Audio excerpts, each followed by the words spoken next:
M on Rebecca Watson. Now look guys, this is a rant.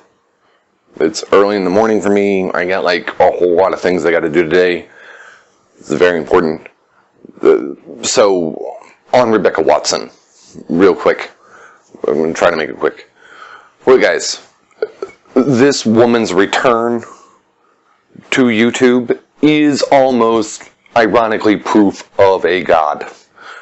And now I'm uploading a video right now I made a day or two ago saying that I will no longer be able to do my matriarchy or patriarchy tales.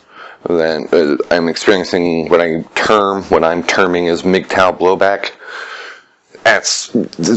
Hey, that was kind of getting me down there for a while. But Rebecca Watson's return to YouTube is almost proof of a god. Now, everything's on the back burner here. My War Stories Part 2, how I came to MGTOW, my second response to the Dark Loner, back burner. Part 2 and Part 3 of M on Sale Pawnee on the back burner. In fact, side note, Part 2, I'm just going to drop that. I'm just going to go straight to Part 3. There's a lot of... I can help that woman. She's not a bad person. But everything on the back burner. My HRSA, my application of HR research and science. Which, by the way, I can easily invalidate the entire field of industrial organizational psychology. I can teach you how to beat those tests and destroy them. My problem, I've been told on many interviews that I do the best on those tests than anyone ever. It's because I've studied them, I know how to invalidate them. It's the reason why psychology is in the College of Liberal Arts is because, psychology is not a science. Rebecca Watson, on this woman. This is the greatest thing that has happened to me this month. It's St. Patrick's Day. I didn't even remember that. Didn't even know when. Don't care. Spring break, whatever. The Rebecca Watson's return to YouTube, and I know why she returned. I know why. I'll get into that. Look, all my other projects on the back burner. This is just proof that you can't predict the future. This is just proof that you can't read or control other people's minds. This is also, oddly and ironically, proof that there might actually be a God. Okay, Rebecca Watson. I will do a whole series, a whole treatment, a whole montage, collage, whatever the word is, on this woman. I will address this woman. And as Rebecca Watson said, guys like me, maybe me specifically, yes, I am to feminism worse than rape threats. Yes, I will teach MGTOWs and other men in the manosphere how to use science, reason, logic, philosophy to simply invalidate, dismantle, and hopefully destroy the feminist beast. This entity that has done so much damage to civilization, Western civilization specifically. Yes, Ms. Watson. Yes, Rebecca. I love that. Biblically speaking, I love that name. I am worse than rape threats. And just to let you know, MGTOWs, I am not talking out of my ass here. I have met Thunderfoot. I've hung out with him.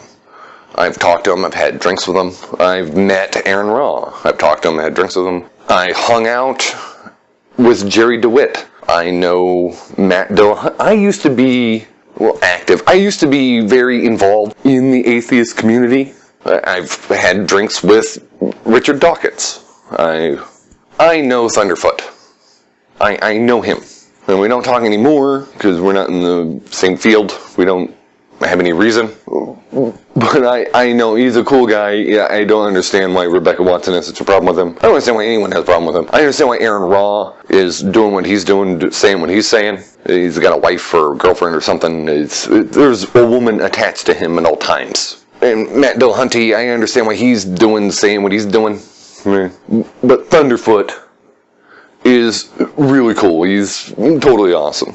And he does know what he's talking about, of course. And I have the credentials to back up what I'm saying. I don't know why I have to prove anything to you people. Look, oddly, the one person I never met in the atheist community was Rebeca Watson.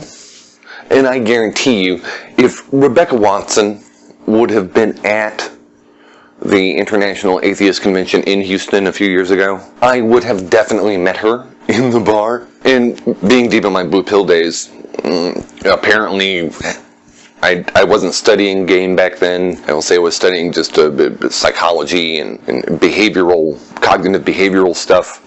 Oddly, a lot of PUA game is just what you're supposed to be doing anyway for yourself. It's being alpha or whatever is the habits. That's just the things you're supposed to do to sort of be a positive, healthy, active, happy person. It's not towards the end of sex. It's just towards the end of you being a better person. My personal philosophical objection with PUAs is that their eventual goal is just to be a dick about it. They're just ratcheting up notches on their belt. Look, I haven't had sex with hundreds of women. I've had sex with dozens. And it doesn't... like that... I'm not keeping a tally. So I object to PUAs sort of like being a dick. Half of all women are not terrible, horrible people. But like I've said in my recent video, the other half are. I've said that in my last few videos. And I would have definitely met Rebeca Watson at the bar, definitely.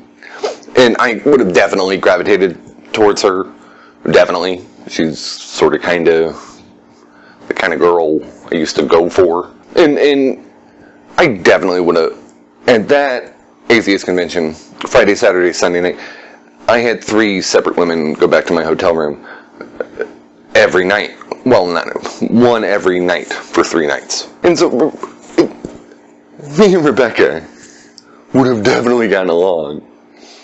And I know these people. I literally know them. I have Jerry DeWitt's number. I know these people.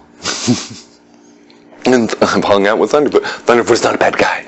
So, Rebecca, Ms. Watson, I appreciate your return. And yes, Rebecca, I'm touched that you've been thinking about me while I've been away. Yours truly, M.